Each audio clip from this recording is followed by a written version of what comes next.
رمضان.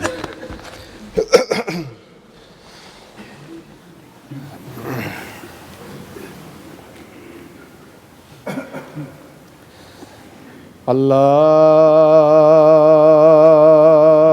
اکبر اللہ اکبر اللہ اکبر اللہ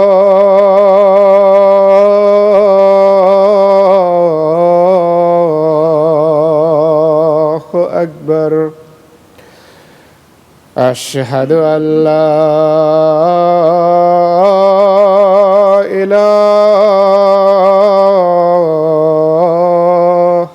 إلا الله. أشهد أن لا إله إلا الله. أشهد أن محمدًا رسول الله.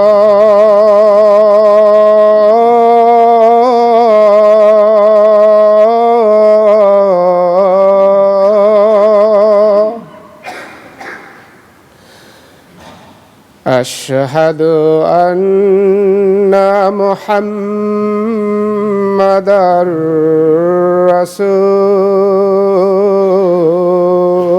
الله.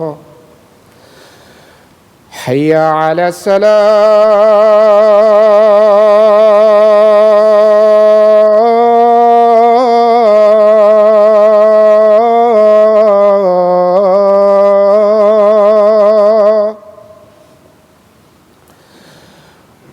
حي على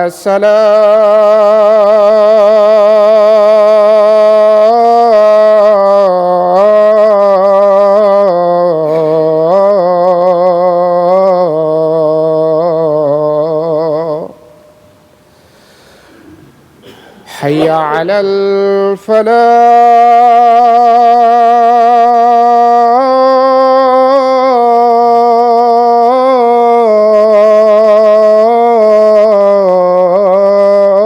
الفلاح.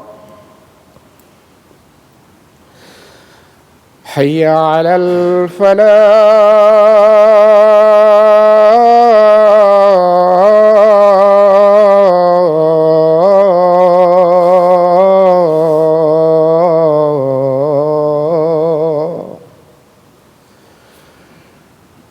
الله أكبر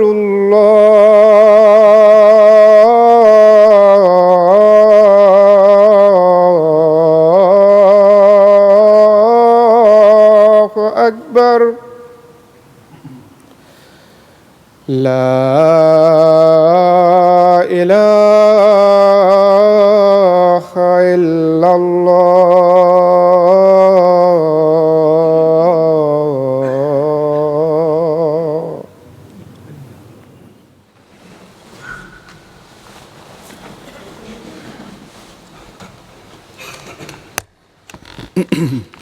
السلام علیکم ورحمۃ اللہ.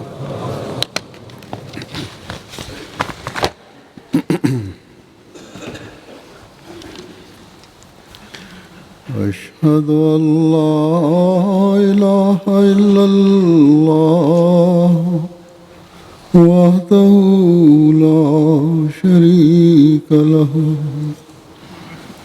وأشهد أن محمدًا عبده ورسوله.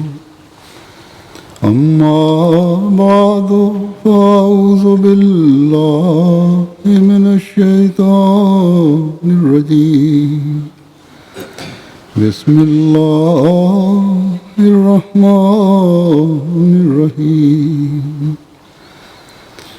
الحمد لله رب العالمين. الرحمن الرحيم.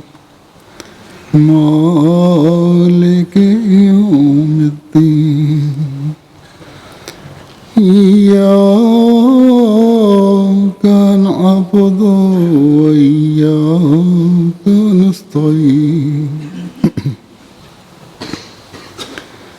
اهدنا الصراط المستقيم صراط الذين أنعمت عليهم غير المغضوب عليهم ولا الضالين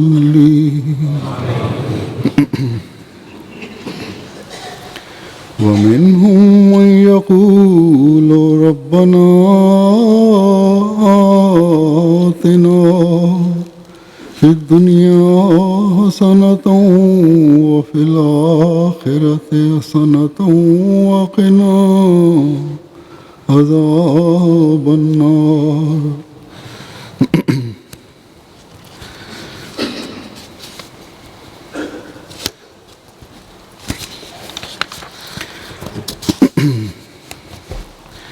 لا يكلف الله نفسا إلا وسعها لها ما كسبت وعليها ما اكتسبت ربنا لا تؤاخذنا إن نسينا وأخطأنا ربنا ولا تحمل علينا إصرا كما حملته على الذين من قبلنا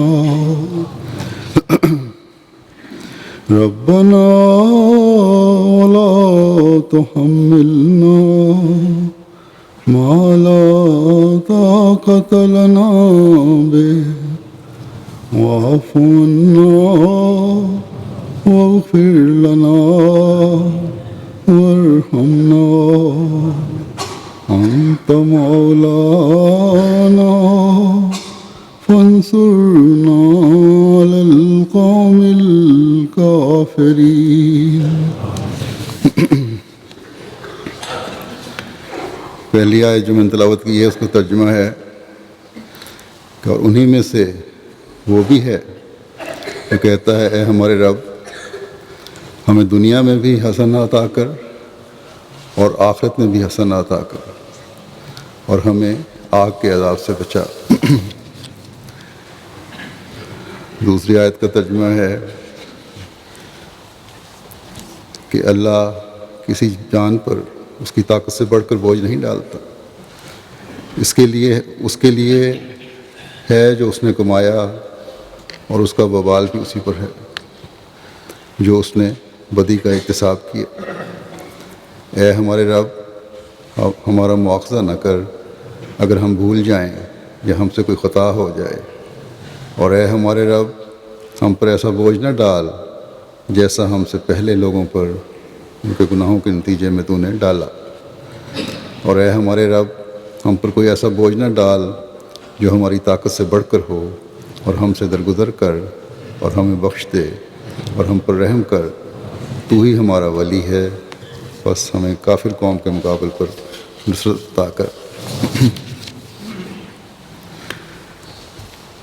یہ دو قرآنی دعائیں ہیں جن کے بارے میں میں کچھ کہوں گا، لیکن اس سے پہلے دعا کس طرح کی حقیقت کیا ہے، اس کی فلاسفی کیا ہے، اس بارے میں حضرت مسیح موعود علیہ السلام کا ایک اقتباس پڑھتا ہوں. آپ فرماتے ہیں کہ جو شخص مشکل اور مصیبت کے وقت خدا سے دعا کرتا ہے اور اس سے حل مشکلات چاہتا ہے، وہ بشرطے کہ دعا کو کمال تک پہنچا دے خدا تعالیٰ سے اطمینان اور حقیقی خوشحالی پاتا ہے.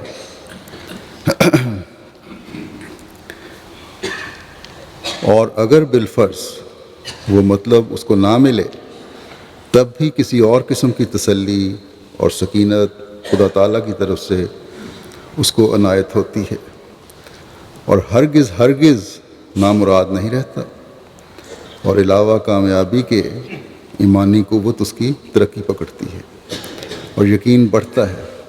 لیکن جو شخص دعا کے ساتھ خدا تعالیٰ کی طرف منہ نہیں کرتا وہ ہمیشہ اندھا رہتا ہے اور اندھا مرتا ہے۔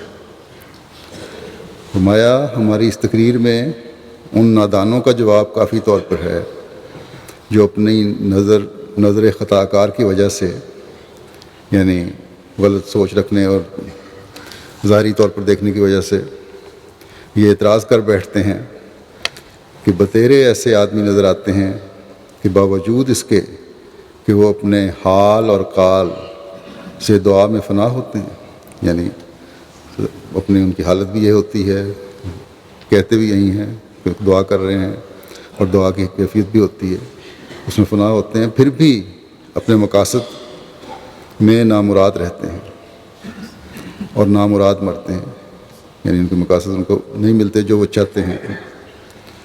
اور بمقابل ان کے ایک اور شخص ہوتا ہے کہ نہ دعا کا قائل نہ خدا کا قائل، وہ ان پر فتح پاتا ہے، یعنی اس کو سب کچھ مل جاتا ہے اور بڑی بڑی کامیابیاں اس کو حاصل ہوتی ہیں۔ جیسا کہ ابھی میں نے اشارہ کیا ہے کہ اصل مطلب دعا سے اطمینان اور تسلی اور حقیقی خوشحالی کا پانا ہے۔ ظاہر بین تو یہ دیکھتا ہے کہ وہ جس مقصد کے لیے دعا کر رہا تھا ایک شخص، اس کو حاصل نہیں ہوئی، لیکن حضرت مسلم فرماتے ہیں کہ یہ جو حقیقت میں دعا کرنے والا ہے، ایک تو پہلی شرط یہ رکھی ہے دعا کو کمال تک پہنچانا، اور جو حقیقت میں دعا کرتا ہے وہ صرف ظاہری چیز کو نہیں دیکھتا۔ جو مومن ہے، جس میں مومنانہ فراست ہے، جو خدا تعالیٰ کے تعلق کو جانتا ہے، وہ صرف یہ نہیں دیکھتا کہ میں جو مانگ رہا ہوں مجھے مل گیا، بلکہ فرمایا کہ اطمینان اور حقیقی خوشحالی پاتا ہے۔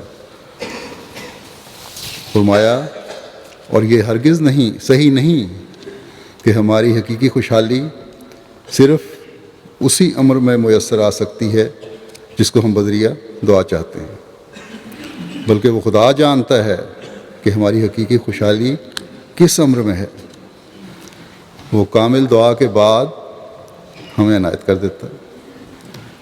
اگر دعا کامل ہو، صحیح ہو، حقیقی رنگ میں ہو، اللہ تعالیٰ کہنے کے مطابق ہو، تو اللہ تعالیٰ جو سمجھتا ہے کہ حقیقی خوشحالی کس چیز میں ہے وہ عطا فرما دیتا ہے۔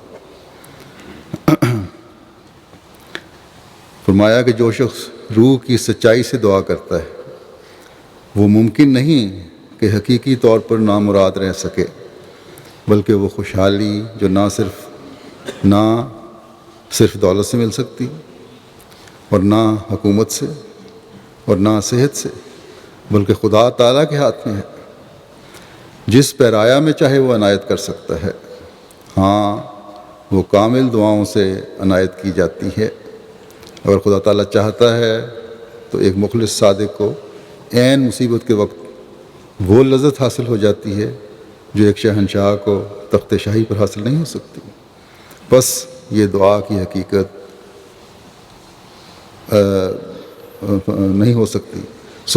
اسی کا نام حقیقی مراد یابی ہے جو آخر دعا کرنے والوں کو ملتی ہے۔ بس دعا کرنے والے کو جو لذت ملتی ہے وہ مشکل کے وقت میں مل سکتی ہے، فرمایا کہ جو ایک بادشاہ کو نہیں مل سکتی۔ بس یہ دعا کی حقیقت ہے، اور یہ جیسا کہ میں نے کہا اس کی مختصر فلاسفی ہے، یہ دعا کی روح ہے اور ایک حقیقی مومن کی یہ سوچ ہے اور ہونی چاہیے، اور ہمیں اسے ہر وقت سامنے رکھنا چاہیے۔ بس جیسا کہ آپ نے فرمایا کہ دعا کی قبولیت کے لیے دعا کو کمال تک پہنچانا ضروری ہے، اور اس مقام تک پہنچ کر یا تو دعا قبول ہو جاتی ہے جو انسان مانگ رہا ہے اللہ تعالیٰ سے، اس کی قبولیت کے آثار ظاہر ہونا شروع ہو جاتے ہیں، یا پھر دل کی ایسی تسلی اور سکینت ہوتی ہے کہ انسان کا غم جو ہے جس وجہ سے دعا مانگ رہا ہے وہ ختم ہو جاتا ہے، وہ دور ہو جاتا ہے، ایک خاص قسم کا سکون ملتا ہے کہ اب جو بھی خدا تعالیٰ کے نزدیک میرے لیے بہتر ہوگا وہ ظاہر ہوگا۔ یہ سوچ ہے جو ایک حقیقی مومن کی ہوتی ہے۔ اللہ تعالی ہم سب کو یہ مقام حاصل کرنے کی توفیق عطا فرمائے۔ یہ توفیق بھی خدا تعالیٰ کے فضل سے ملتی ہے، اس لیے اس کے حصول کے لیے بھی دعا کرنی چاہیے۔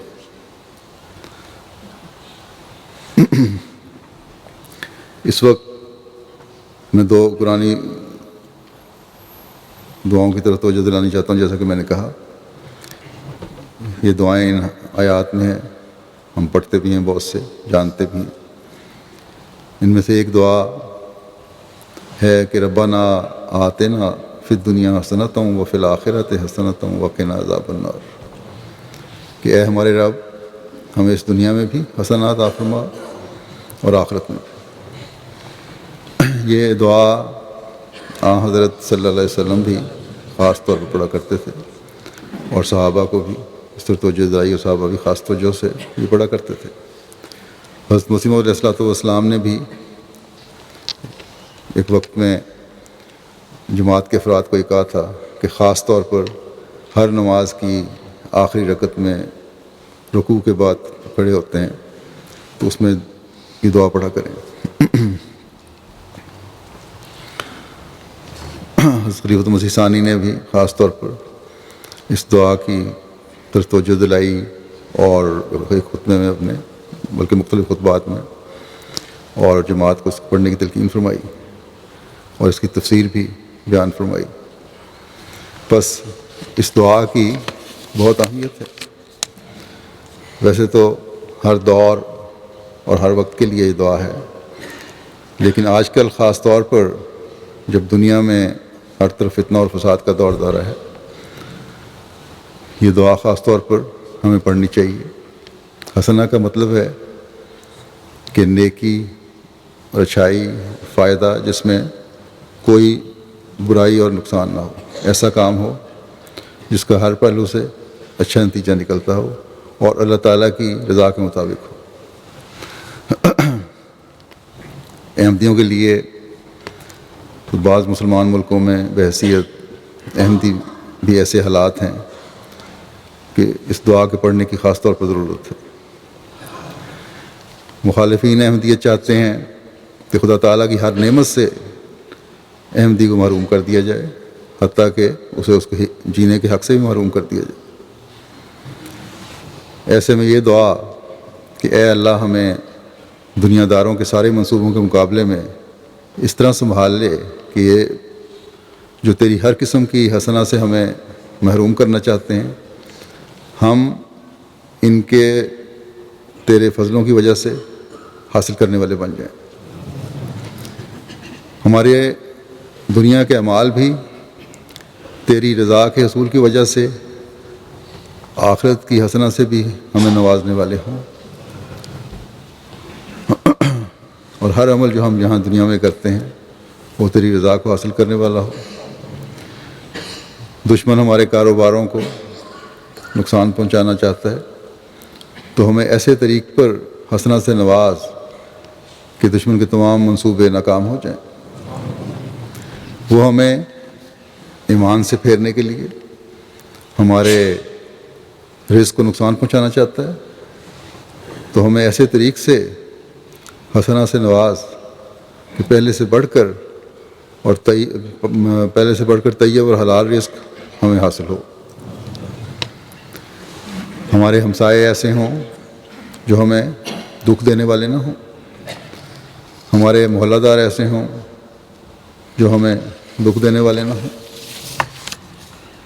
ہمارے شہروں کو ہمارے لیے حسنہ بنا دے، ہمارے ملک کو ہمارے لیے حسنہ بنا دے، ہمارے خلاف کارروائیاں کرنے والوں کے شرور جو ہیں ان کی طرف پلٹ جائیں،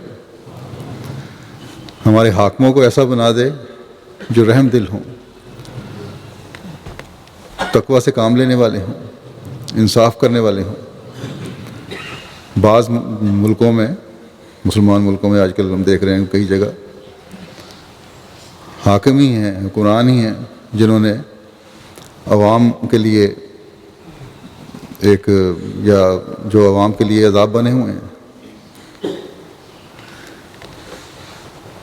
ماتحتوں کے حق ادا کرنے والے حاکم ہوں، افسر ہوں، اور اگر موجودہ حاکم تیرے نزدیک اصلاح کے قابل نہیں تو ایسے حاکم دے جو ان خوبیوں کے مالک ہوں، تاکہ ان کے ذریعے سے جو ہمیں دنیا کے فوائد ملنے ہیں وہ حسنہ ہوں، ہر فائدہ ایسا ہو جو تیری رضا حاصل کرنے والا ہو۔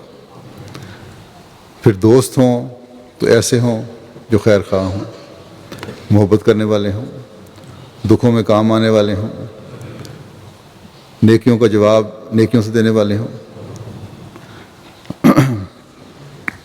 بس مسلم موعود نے بھی اس بارے میں بڑی تفصیل سے بیان فرمایا ہے۔ پاکستان میں آج کل بے شک ایک طبقہ مولویوں کے پیچھے لگ کر احمدیوں کو نقصان پہنچانے کی کوشش کرتا ہے، لیکن ایک بہت بڑا حصہ ایسا بھی ہے جو دوستی کا حق نبھانے والے بھی ہیں۔ ہم ہر پاکستانی کو برا نہیں کہہ سکتے، یا مختلف ملکوں میں ہر شخص کو یا مخالفت جماعت کی برا نہیں کہہ سکتے۔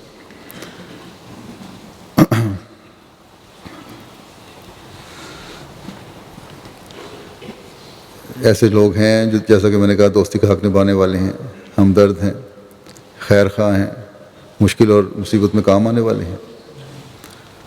گزشتہ دنوں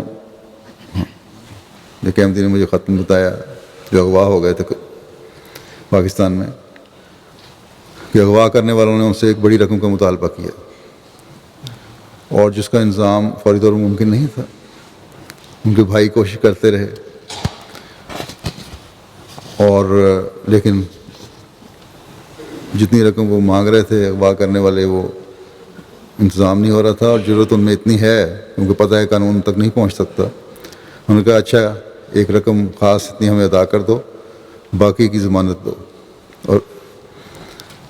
اور ضمانت بھی کسی احمدی کی نہیں ہو سکتی۔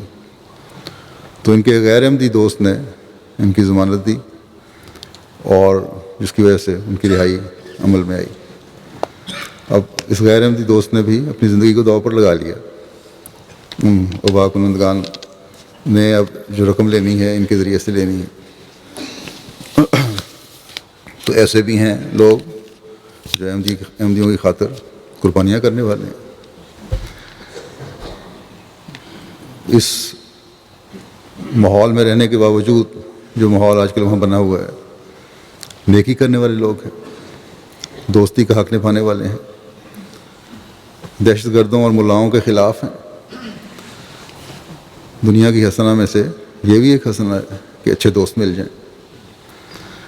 اسی طرح میں ایک رپورٹ دیکھ رہا تھا، مشنز کی رپورٹ آتی ہیں، مالی میں ہمارے ریڈیو اسٹیشنز نئے قائم ہوئے ہیں، ان کی وجہ سے تبلیغ بڑے وسیع پیمانے پر ہو رہی ہے۔ اس کو سن کر بعض مخالف مولوی جو ہیں، جو مسلمان ملکوں سے مدد لیتے ہیں عرب ملکوں سے، تاکہ احمدیت کی تبلیغ کو روکیں اور انہیں جس حد تک ہو سکتا ہے دنیاوی نقصان پہنچانے کی بھی کوشش کریں۔ تو ایسے مولویوں نے ہمارے مبلغین کو دھمکیاں بھی دیں، دیتے بھی رہتے ہیں، فون بھی کرتے رہتے ہیں، ہم یہ کر دیں گے وہ کر دیں گے، ہمارے خلاف پروپیگنڈا بھی کرتے ہیں کہ ان کی باتیں نہ سنو، یہ کافر ہیں اور فلاں ہیں اور فلاں ہیں۔ تو بعض اپنی انتہا کو ہی پہنچ جاتے ہیں۔ تو وہاں ایک ایسی صورتحال پیدا ہو گئی جو یہ انتہا تھی، جو مخالفت دشمنی بہت زیادہ بڑی ہوئی تھی۔ اس پر وہاں کے بعض اچھے سلجھے ہوئے اثر و رسوخ رکھنے والے غیر جماعت لوگوں کو جب پتہ لگا تو انہوں نے ہمیں پیغام بھیجا ہمارے مبلغ کو کہ بالکل فکر نہ کرو اور اپنا کام کیے چلے جاؤ، یہی اسلام حقیقی اسلام ہے جو تم لوگ پھیلا رہے ہو، اور کوئی تمہیں روک نہیں سکتا اس سے۔ تو یہ اچھے دوست ہر جگہ اللہ تعالیٰ عطا بھی فرماتا رہتا ہے، اور وہ خود احمدی نہ بھی ہوں تو احمدیت کے پھیلانے میں، پیغام پہنچانے میں اپنا کردار ادا کر رہے ہوتے ہیں۔ یہ جیسا کہ میں نے کہا یہ بھی حسنہ ہے۔ بس حسنہ کو جتنی وسعت دیتے جائیں اتنا ہی یہ کھلتا جاتا ہے۔ اللہ تعالیٰ سے اس دنیاوی زندگی کے ہر پہلو پر حاوی ہونے کے لیے اس کے جتنے فضل اور بہتر انجام والی چیزیں مانگتے جائیں، یہ سب حسنہ میں آتے چلے جاتے ہیں۔ ذاتی زندگی میں اچھی بیوی ہے، اچھا خامند ہے، نیک بچے ہیں، بیماریوں سے محفوظ زندگی ہے، غرض کہ ہر چیز جس میں اللہ تعالیٰ کے نزدیک ہمارے لیے بہتری اور فائدہ ہے، وہی دنیا کی حسنہ ہے۔ اور یہی ایک مومن کا منشا اور خواہش ہے کہ اللہ تعالیٰ اسے ہر وہ چیز دے جو اس کی ضرورت ہے، ہر لحاظ سے اچھی ہو، ظاہری بھی اور باطنی لحاظ سے بھی، کیونکہ غیب اور حاضر کا تمام علم صرف اللہ تعالیٰ کو ہے۔ اس لیے وہی بہتر فیصلہ کر سکتا ہے کہ ہمارے لیے ظاہری اور باطنی لحاظ سے کیا چیز بہتر ہے۔ ہم تو کسی چیز کے چناؤ میں غلطی کھا سکتے ہیں، لیکن خدا تعالیٰ تو کسی قسم کی غلطی نہیں کھا سکتا۔ ظاہر طور پر ہم کسی کو اچھا دوست سمجھتے ہیں، لیکن وہی نقصان پہنچانے والا بن جاتا ہے۔ کئی ایسے معاملات آتے ہیں جہاں لوگوں نے بڑا اعتبار کیا اپنے دوستوں پر، کاروباروں میں شریک بنایا، لیکن وہی ان کو نقصان پہنچانے والے بن گئے۔ ہم کسی کو حاکم بنا دیتے ہیں، وہی نقصان پہنچانے والا بن جاتا ہے۔ علاوہ جماعتی رنگ کی پریشانیوں کے روزمرہ کے معاملات میں بھی ہم دیکھتے ہیں کہ بعض لوگ بعض باتیں ایسی کرتے ہیں جو پریشانی اور مشکل کا باعث بن جاتی ہیں۔ بس صحیح رنگ میں ربنا آتنا فی الدنیا حسنۃ کی دعا ہے جو اللہ تعالیٰ قبول فرما لے، تو جماعتی بھی اور ذاتی بھی پریشانیوں سے انسان بچ سکتا ہے۔ نہ صرف بچ سکتا ہے بلکہ اللہ تعالیٰ کے انعاموں کا بھی وارث بنتا ہے، اللہ تعالیٰ کی رضا حاصل کرنے والے بن سکتا ہے۔ پھر فرمایا کہ وفی الآخرۃ حسن، کہ آخرت میں بھی ہمیں ہر وہ چیز دے جو حسنہ ہو، یعنی وہاں بھی ظاہر و باطن کی اچھی چیز دے۔ حضرت مسلم موعود رضی اللہ عنہ نے اس کی وضاحت ایک جگہ اس طرح فرمائی ہے کہ لوگ سمجھتے ہیں کہ آخرت میں تو حسنہ ہی ہے، جب دعا مانگ رہا ہے انسان آخرت کی تو اللہ تعالیٰ نے اگر قبول کر لی تو حسنہ ہے۔ تو وہاں کی ظاہر و باطن کی اچھائی سے کیا مراد ہے؟ اس کی وضاحت میں فرماتے ہیں کہ آخرت میں سب چیزیں اچھی گو ہیں، لیکن آخرت میں بھی بعض چیزیں ایسی ہیں جو باطن میں اچھی ہیں مگر ظاہر میں بری ہیں۔ مثلا دوزخ ہے، قرآن کریم سے معلوم ہوتا ہے کہ دوزخ انسان کی اصلاح کا ذریعہ ہے۔ ایک لحاظ سے وہ بری بھی چیز ہے، بری چیز بھی ہے۔ بس جب آخرت کے لیے بھی خدا تعالیٰ سے نے حسنہ کا لفظ رکھا تو اس لیے کہ تم یہ دعا کرو کہ الہی ہماری اصلاح دوزخ سے نہ ہو بلکہ تیرے فضل سے ہو، اور آخرت میں ہمیں وہ چیز نہ دے جو صرف باطن میں ہی اچھی ہے، جیسے دوزخ باطن میں اچھا ہے کہ اس سے خدا تعالیٰ کا قرب حاصل ہوتا ہے، مگر ظاہر میں برا ہے کیونکہ وہ عذاب ہے۔ آخرت میں حسنہ صرف جنت ہے جس کا ظاہر بھی اچھا ہے اور باطن بھی اچھا ہے۔ یہاں یہ بھی یاد رکھنا چاہیے کہ اس دنیا کی حسنہ آخرت کی حسنہ کا بھی باعث بنتی ہیں۔ اگر اس دنیا میں ہر چیز جس کا ظاہر بھی اچھا ہے اور باطن بھی اچھا ہے اور اللہ تعالیٰ کی رضا دلانے والا ہے، تو آخرت میں بھی ایسی حسنہ ملے گی جس کا ظاہر بھی اچھا ہو اور باطن بھی اچھا ہو۔ حضرت مسیح موعود علیہ الصلوۃ والسلام ایک جگہ اس بارے میں فرماتے ہیں کہ انسان اپنے نفس کی خوشحالی کے واسطے دو چیزوں کا محتاج ہے: دنیا کی مختصر زندگی اور اس میں جو کچھ مصائب، شدائد، ابتلا وغیرہ پیش آتے ہیں، ان سے امن میں رہے۔ دوسرے فسق و فجور اور روحانی بیماریاں جو اسے خدا تعالیٰ سے دور کرتی ہیں، ان سے نجات پاوے۔ تو دنیا کا حسنہ یہ ہے کہ کہ کیا جسمانی اور کیا روحانی طور پر ہر ایک بلا اور گندی زندگی اور ذلت سے محفوظ رہے۔ خلق الانسان و ضعیفہ، یعنی انسان کمزور پیدا کیا گیا ہے۔ کہ فرمایا کہ ایک ناخن ہی میں درد ہو تو زندگی بیزار ہو جاتی ہے۔ فرمایا اسی طرح جب انسان کی زندگی خراب ہوتی ہے، مثلا جیسے بازاری عورتوں کا گروہ ہے کہ ان کی زندگی کیسی ظلمت سے بھری ہوئی ہے اور بہائم کی طرح ہے، جانوروں کی طرح کی زندگی ہے کہ خدا اور آخرت کی خبر نہیں ہے۔ دنیا کا حسنہ یہی ہے کہ خدا ہر ایک پہلو سے، خواہ وہ دنیا کا ہو خواہ آخرت کا، ہر ایک بلا سے محفوظ رکھے۔ اور فی الآخرت حسنہ میں جو آخرت کا پہلو ہے وہ بھی دنیا کی حسنہ کا ثمرہ ہے، اسی کا پھل ہے۔ اگر دنیا کا حسنہ انسان کو مل جاوے تو وہ فعال نیک آخرت کے واسطے ہے۔ یہ غلط ہے جو لوگ کہتے ہیں کہ دنیا کا حسنہ کیا مانگنا ہے، آخرت کی بھلائی ہی مانگو۔ فرمایا کہ صحت جسمانی وغیرہ ایسے امور ہیں جس سے انسان کو آرام ملتا ہے اور اسی کے ذریعے سے وہ آخرت کے لیے کچھ کر سکتا ہے، اور اس لیے ہی دنیا کو آخرت کا مزرعہ کہتے ہیں، یعنی آخرت کی کھیتی کہتے ہیں۔ دنیا میں جو بو گے وہی وہاں جا کے کاٹو گے۔ اور در حقیقت جسے خدا دنیا میں صحت، عزت، اولاد اور عافیت دے وے اور عمدہ اعمال صالحہ اس کے ہوئیں تو امید ہوتی ہے کہ اس کی آخرت بھی اچھی ہوگی۔ پھر اسی آیت کے آخر میں اللہ تعالیٰ فرماتا ہے کہ وقنا عذاب النار، یہ دعا کرو ہمیں آگ کے عذاب سے بچاؤ۔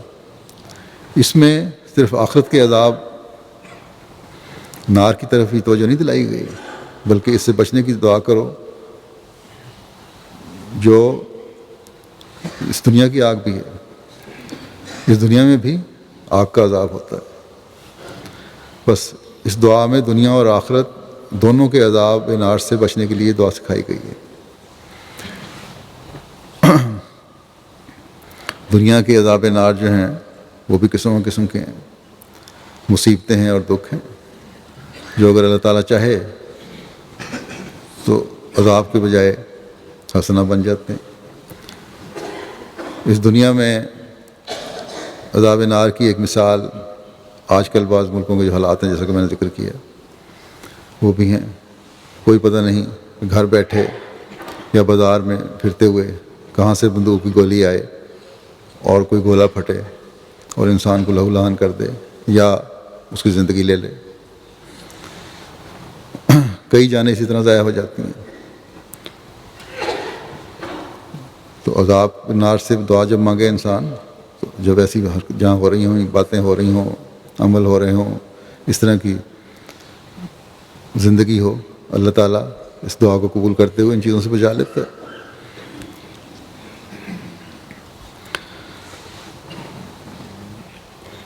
آج کل کے شرور جو دہشت گردوں نے پیدا کیے ہوئے ہیں، ان سے بچنے کے لیے بھی یہ دعا ہے عذاب النار کی۔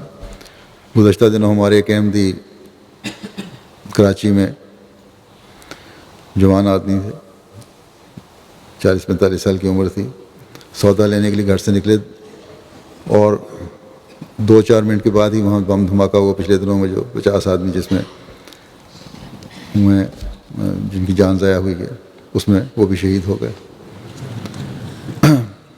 بس آج کل تو جگہ جگہ آگ کے پھندے ان دہشت گردوں نے لگائے ہوئے ہیں۔ ان کے عذاب سے بچنے کے لیے اللہ تعالیٰ سے بہت دعا کی ضرورت ہے۔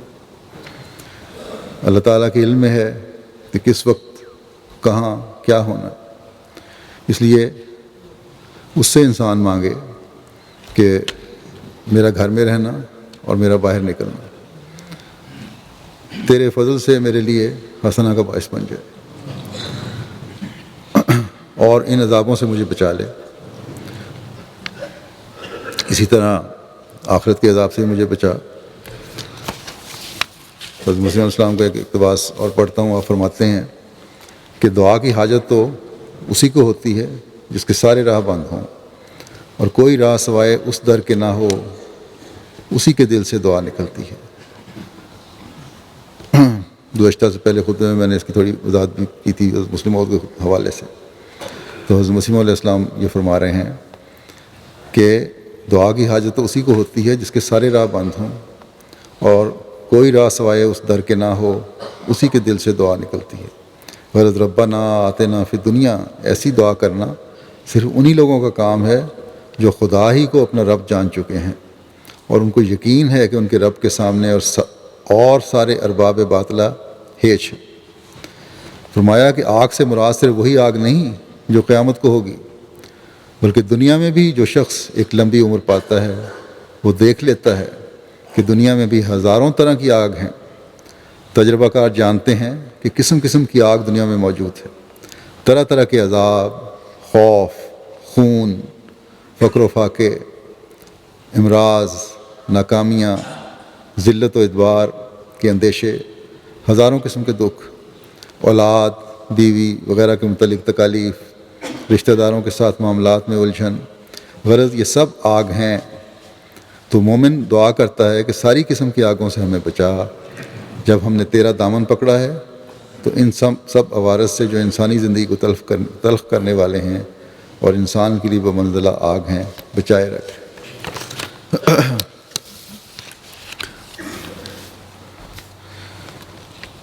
دوسری دعا جس کی ہمیں بہت ضرورت ہے، اس کی بڑی اہمیت ہے، وہ سورہ بقرہ کی آخری آیت ہے جس کی میں نے تلاوت کی ہے، جس میں ہمیں یہ توجہ دلائی ہے اللہ تعالیٰ نے کہ یہ دعا مانگو کہ ربنا لا تؤاخذنا ان نسینا او اخطانا، کہ اے ہمارے رب ہمیں نہ پکڑ اگر ہم بھول جائیں یا ہمارے سے کوئی غلطی سرزد ہو جائے. بھول جانے کے معنی ہیں کہ کوئی کام کرنا ضروری ہے لیکن نہ کیا جائے. ایک تو یہ کہ جان بوجھ کر نہیں چھوڑا بلکہ بھول گئے. دوسرے یہ کہ ہمیں اندازہ ہی نہیں تھا کہ اگر اس کو نہ کیا اور وقت پر نہ کیا تو اس کی کتنی ہمارے لیے اہمیت ہے. اور اس خیال میں رہیں کوئی بات نہیں کیا تو کیا ہوا، معمولی سا کام ہے. تو اس لیے اللہ تعالیٰ سے دعا مانگی ہے کہ ہمیں بھولنے اور خطا کرنے سے بچا. لیکن یہ یوں بھی ہوتا ہے، یہ ایک اہم کام ہے. انسان کو تو علم نہیں کہ کون سا اہم ہے اور کون سا نہیں. اس کے نہ کرنے سے ہماری روحانی ترقی میں فرق آ سکتا ہے، ہمارے خدا تعالیٰ سے تعلق میں فرق آ سکتا ہے. بس اے اللہ تو ہمیں ایک تو ایسی غلطیاں کرنے سے بچا، دوسری اگر غلطیاں ہو گئی ہیں تو اس پر پکڑ نہ کر. اسی طرح کسی کام کے غلط طریقے سے کرنے سے یا ایسا کام کرنے سے جو ہمیں نہیں کرنا چاہیے ہمیں پکڑ میں نہ لے، ہمارا مواخذہ نہ کر، بلکہ ہماری خطاؤں کو معاف فرما اور معاف فرماتے ہوئے ان کے بد اثرات سے اور اپنی ناراضگی سے ہمیں بچا لے. لیکن اگر ہم جان بوجھ کر یہ غلط کام کرتے جائیں یا غلط طریق پر کرتے چلے جائیں، اپنی اصلاح کی طرف کوشش نہ کریں اور پھر یہ دعا بھی مانگتے رہیں تو پھر یہ دعا نہیں ہوگی بلکہ اللہ تعالیٰ اور دعا کے ساتھ ایک مذاق بن جائے گا. بس دعائیں بہتر نتائج کے لیے ہوتی ہیں، نہ کہ خدا تعالیٰ کو آزمانے کے لیے. اس لیے جہاں اپنے عمل ہوں گے وہیں دعا بھی حقیقی دعا بنے گی، اور وہ بھی جیسا کہ حضرت مسیح علیہ السلام نے فرمایا کہ اس کو کمال تک پہنچاؤ. پھر فرماتا ہے ربنا ولا تحمل علینا اصرا کما حملتہ علی الذین من قبلنا، یعنی ہم پر ایسا بوجھ نہ ڈال جو پہلوں پر ڈالا گیا اور اس کی وجہ سے انہیں سزا ملی. یہاں یہ بات یاد رکھنی چاہیے کہ نمازیں پڑھنے یا قرآن کریم کے احکامات سے کے جو تعلق میں حکم ہے اس میں یہ نہیں کہا کہ یہ ہمارے غیر معمولی بوجھ ہیں.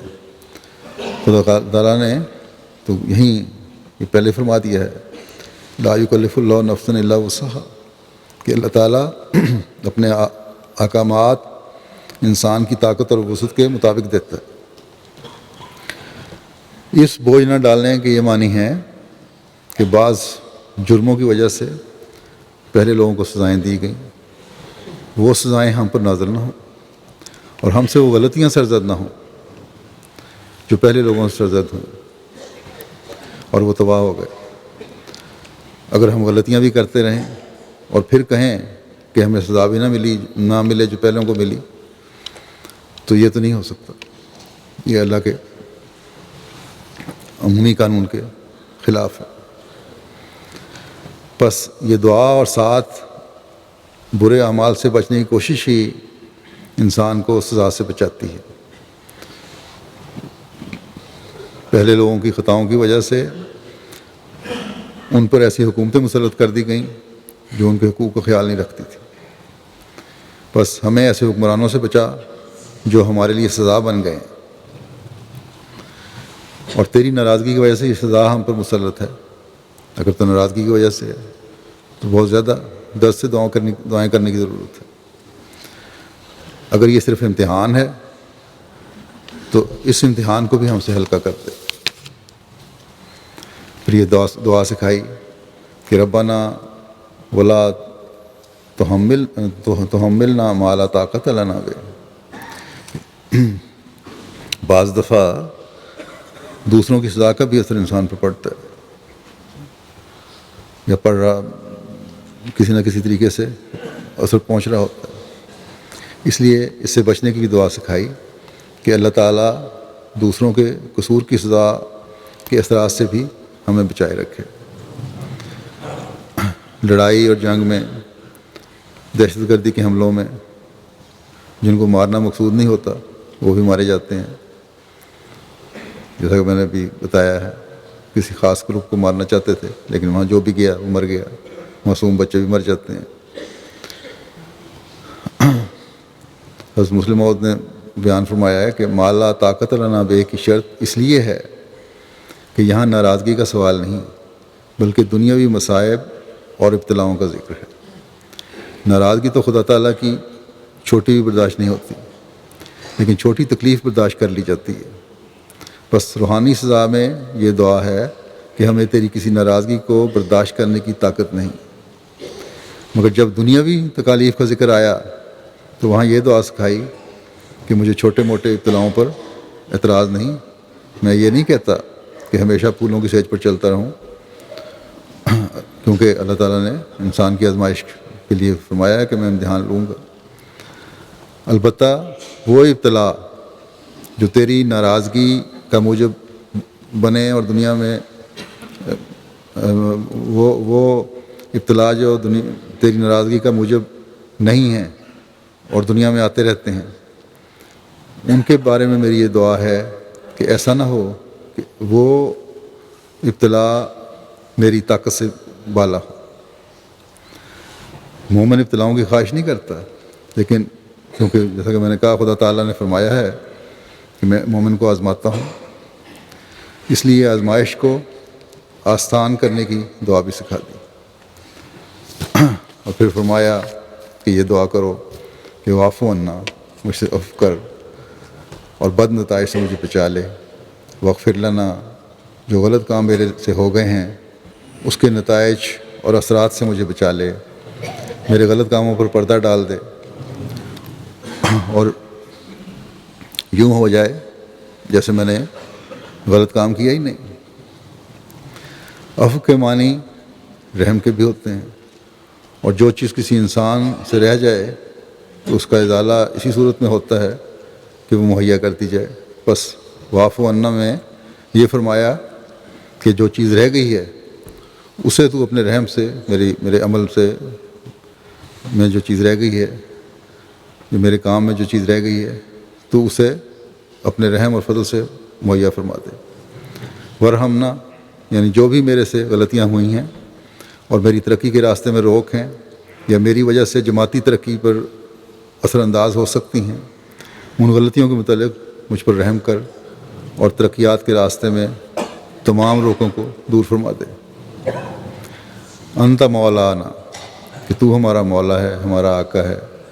لوگوں نے ہماری کمزوریاں تیری طرف منسوب کرنی ہے۔ آج دنیا میں ایک جماعت ہی ہے جس کا یہ دعویٰ کہ ہم جماعت ہیں۔ کوئی فرد جماعت بھی جب کوئی حرکت کرتا ہے تو اس کا اثر مجموعی طور پر جماعت پر بھی بعض دفعہ پڑ جاتا ہے۔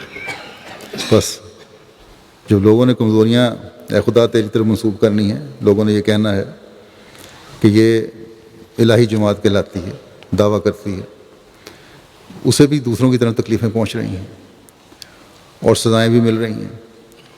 بس اے مولا تو ہمارا آقا ہے، ہم تیرے خادم ہیں، تو ہم پر رحم کر، ہماری کمزوریاں تیری طرف منسوب ہوں گی، لوگ سمجھیں گے کہ یہ صرف ان کے دعوے ہیں ورنہ خدا تعالیٰ سے ان کا کوئی تعلق نہیں۔ اور جو ہدایت اور تبلیغ کا کام ہم کر رہے ہیں اس میں روکیں پیدا ہوں گی، اس پر اثر پڑے گا اور لوگ ہدایت سے محروم ہو جائیں گے۔ بس ہم رحم کی بھیک مانگتے ہیں، اپنی غلطیوں اور کوتاہیوں کا اقرار کرتے ہیں، تیرے سے عفو اور بخشش کی طلبگار ہیں۔ فانصرنا علی القوم الکافرین، بس اپنی خاص نظر ہم پر ڈالتے ہوئے ہمیں کافروں کی قوم پر غلبہ عطا فرما۔ اور جو لوگ ایسے کام کر رہے ہیں جس سے اسلام کی ترقی میں روک واقع ہو رہی ہے، ان پر تو ہمیں غالب کر اور تیرے نام اور تیری تبلیغ کو ہم دنیا میں پھیلانے والے ہوں۔ آج کل صرف غیر مسلم ہی نہیں، یا وہ لوگ جو خدا کو نہیں مان رہے وہی اسلام کے خلاف باتیں نہیں کر رہے، بلکہ مسلمانوں میں سے بھی ایک طبقہ ایسا ہے جو اسلام کی تبلیغ کے راستے میں روک بن رہا ہے، بلکہ مسلمانوں میں سے زیادہ ایسے ہیں جو اسلام کو بدنام کر رہے ہیں اور غیر مسلم دنیا میں ہماری تبلیغ میں روک بن رہے ہیں، جو شدت پسند اسلام کے نام پر بعض گروہ بنے ہوئے ہیں، جو شدت پسندی والا اسلام یہ لوگ پیش کر رہے ہیں، اس کا اثر ہماری تبلیغ پر بھی ہوتا ہے، ہو رہا ہے۔ بس اللہ تعالیٰ سے خاص شدت کے ساتھ اس لحاظ سے بھی دعا کی ضرورت ہے۔ پھر دعاؤں میں حضرت مسیح موعود علیہ السلام کی دعا جو الہامی دعا ہے کہ رب کل شیء خادموں کا رب فاحفظنی وانصرنی وارحمنی، کہ اللہ تعالیٰ ہمیں اپنی حفاظت میں رکھے، ہماری مدد فرمائے اور ہم پر رحم فرمائے، دنیا و آخرت کے حسنات سے ہمیں نوازتا رہے۔ یہ دعا بھی آج کل بہت زیادہ پڑھنے کی ضرورت ہے، مجھے بھی اس دعا کی طرف خاص توجہ دلائی گئی ہے، اس لیے یہ دعا خاص طور پر ہر احمدی کو پڑھنی چاہیے۔ اللہ تعالیٰ ہر احمدی کو ہر شر سے محفوظ رکھے، دین و دنیا اور آخرت کی حسنات سے ہمیں نوازے، نیکیوں پر قائم فرمائے، لغزشوں اور گناہوں کو معاف فرمائے اور آئندہ ان سے ہمیشہ بچائے۔ پاکستان کے احمدیوں کو بھی خاص طور پر کہتا ہوں کہ اپنے جائزے لیتے ہوئے اس طرف خاص توجہ دیں، اپنی نمازوں میں ان دعاؤں کو خاص جگہ دیں، اور ہر احمدی دعاؤں کی وہ روح اپنے اندر پیدا کرے جو جیسا کہ حضرت مسیح موعود علیہ السلام نے فرمایا ہے، دعا کو کمال تک پہنچا دے۔ اللہ تعالیٰ ہمیں اس کی توفیق عطا فرمائے۔ جیسا کہ میں نے کہا کہ کراچی میں بم دھماکے سے ایک احمدی شہید ہو گئے، اسی طرح ایک اور وفات بھی ہوئی ہے پاکستان میں، جو ایک ہمارے درینہ خادم سلسلہ تھے، تو ان دونوں کے جنازہ غائب میں نماز بعد پڑھاؤں گا، ان کے مختصر قوائف پیش کر دیتا ہوں۔ جو شہید ہوئے ہیں ان کا نام محترم مبشر احمد عباسی صاحب ہے، ابن مکرم نادر بخش عباسی صاحب، 3 مارچ 2013 کو ان کی شہادت ہوئی۔ مبشر احمد عباسی صاحب مرحوم کے خاندان میں آپ کے پردادا مکرم اور محترم توانگر علی عباسی صاحب کے ذریعے احمدیت آئی، جنہوں نے حضرت مسیح علیہ السلام کے دست مبارک پر بیعت کی۔ ان کا خاندان کا تعلق علی پور کھیڑا یا کھیڑا یو پی انڈیا سے تھا۔ آپ کے خاندان میں 2 پھپھا آپ کے محمد صادق عارف صاحب اور مکرم محمد یوسف صاحب گجراتی درویش قادیان تھے۔ آپ کے دادا انڈین پولیس میں تھے، ریٹائرمنٹ کے بعد انہوں نے زندگی وقف کر دی اور قادیان میں بطور انسپکٹر بیت المال کی خدمت کی توفیق پائی۔ مبشر احمد عباسی صاحب شہید جو ہیں 1968 میں گجرانوالہ میں پیدا ہوئے، 45 سال ان کی عمر تھی۔ ملازمت کی غرض سے 1982 میں کراچی چلے گئے۔ شہادت کے وقت کراچی کی ایک گارمنٹ فیکٹری میں ملازمت کر رہے تھے۔ شام کو 3 مارچ 2013 شام نماز مغرب کے وقت عباس ٹاؤن کراچی میں ایک بم دھماکہ ہوا، جس کے نتیجے میں 50 سے زائد افراد جاں بحق ہوئے اور متعدد افراد زخمی ہوئے۔ ان کی رہائش بھی عباس ٹاؤن میں ہی تھی۔ واقعہ سے 5 منٹ پہلے کچھ ادویات وغیرہ لینے کے لیے گھر سے نکلے اور دھماکے کی زد میں آ گئے۔ شنید ہے کہ مبشر عباسی صاحب دھماکے کی جگہ کے بہت قریب تھے اور موقع پر بھی شہید ہو گئے۔ ابتدائی طور پر آپ کو لاپتہ ہونے کی اطلاع ملی تھی، بعد میں ٹیلی فون پر اطلاع کے ذریعے ہسپتال جا کر آپ کی شناخت ہوئی۔ مبشر عباسی صاحب انتہائی اچھی اور ملنسار طبیعت کے مالک تھے۔ بچوں اور اہلیہ کے ساتھ اور بہن بھائیوں کے ساتھ اچھا تعلق تھا۔ ان کی اہلیہ کے علاوہ ایک بیٹی ہے ختیجہ مبشر 12 سال کی، اور ایک بیٹے نادر بخش ہیں 10 سال کی عمر کے۔ یہ ان کے علاوہ 3 بہن بھائی ہیں۔ دوسرا جنازہ جو ہے جماعت کے ایک دیرینہ خادم مکرم ڈاکٹر سید سلطان محمود شاہ صاحب کا ہے، جن کی 3 مارچ 2013 کو 90 سال کی عمر میں وفات ہوئی۔ انا للہ و انا الیہ راجعون۔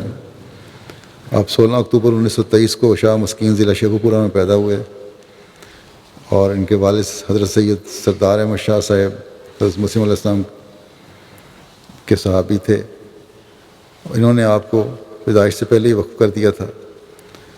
تو آپ نے اسلامیہ کالج لاہور سے BSc کرنے کے بعد 1946 میں مسلم یونیورسٹی علی گڑھ سے MSc کیمسٹری کا امتحان پاس کیا۔ MSc کرنے کے فوراً بعد حضرت مسلم معود رضی اللہ عنہ کی خدمت میں حاضر ہوئے، تو حضرت مسلم معود نے کیمسٹری کے لیکچرر کے طور پر تعلیم الاسلام کالج قادیان میں ان کا تقرر کر دیا۔ تو ان کو یہ شرف بھی حاصل تھا کہ کالج کے ابتدائی اساتذہ میں سے تھے۔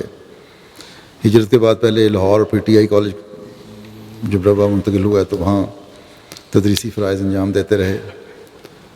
1956 میں آپ لندن یہاں آئے اور 1958 میں یونیورسٹی آف لندن سے آرگینک کیمسٹری میں PhD کی ڈگری حاصل کی۔ ربا واپسی پر PTI کالج ربا میں 1963 تک کیمسٹری پڑھاتے رہے۔ 1963 میں پھر آپ لندن آئے اور 1964 میں لندن یونیورسٹی سے پوسٹ ڈاکٹریٹ کیا، Royal institute of chemical society کے فیلو بنے، اور اسی طرح 64 سے 78 تک تعلیم الاسلام کالج ربا میں professor head of chemistry department کچھ عرصے تک انچارج پرنسپل کے طور پر کام کیا۔ 1972 میں جب کالج اور تعلیمی ادارے جماعت کے حکومت نے زبردستی لے لیے تو پھر ان کی وہاں سے گورڈن کالج راولپنڈی ٹرانسفر کر دی۔ پھر دوسرے 2 کالجوں میں پرنسپل رہے، بہرحال 1986 میں ریٹائر ہوئے۔ اس کے بعد انہوں نے روا کے تعلیمی اداروں کی حالت دیکھتے ہوئے اپنے اسکول کھولے، پرائمری اسکول بھی اور نرسری اسکول بھی اور ہائی اسکول بھی، اور کافی دیر تک جب تک جماعت کے اسکول وہاں نہیں کھلے دوبارہ ان کے اسکول بڑا اچھا کام کرتے رہے اور بچوں کو سنبھالتے رہے۔ ڈاکٹر صاحب انتہائی سادہ ہمدرد طبیعت کے مالک تھے، ضرورت مندوں کی خدمت کرنے والے، ان کی مدد کرنے والے، جو تعلیم نہیں حاصل کر سکتے تھے ان کی تعلیم میں مدد کرتے تھے۔ ہر ایک کے ساتھ بڑا پیار اور محبت کا سلوک تھا، مشورے بڑے مخلصانہ اور بڑے صائب ہوتے تھے۔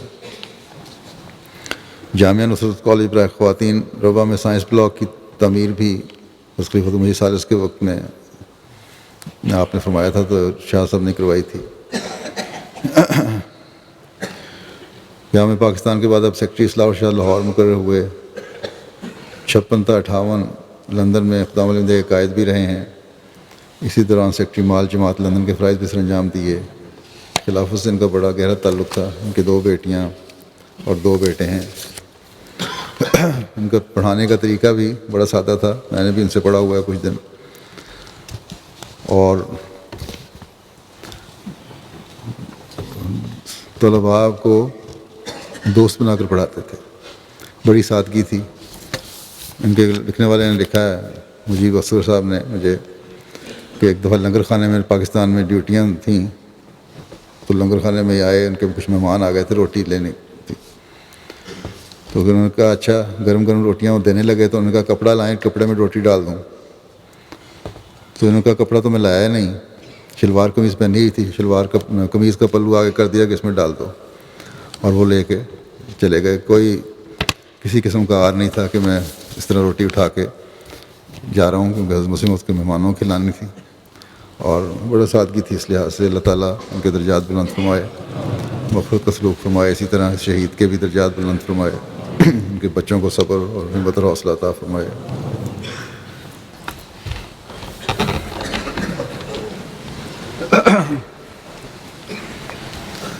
الحمد للہ نحمده ونستعینه ونستغفره ونؤمن به ونتوکل علیہ ونعوذ باللہ من شرور انفسنا ومن سیئات اعمالنا، من يهده الله فلا مضل له ومن يضلل فلا هادي له، ونشهد أن لا إله إلا الله ونشهد أن محمدا عبده ورسوله۔ عباد الله رحمكم الله، إن الله يأمر بالعدل والإحسان وإيتاء ذي القربى وينهى عن الفحشاء والمنكر والبغي يعظكم لعلكم تذكرون۔ اذكروا الله يذكركم وادعوه يستجب لكم ولذكر الله أكبر۔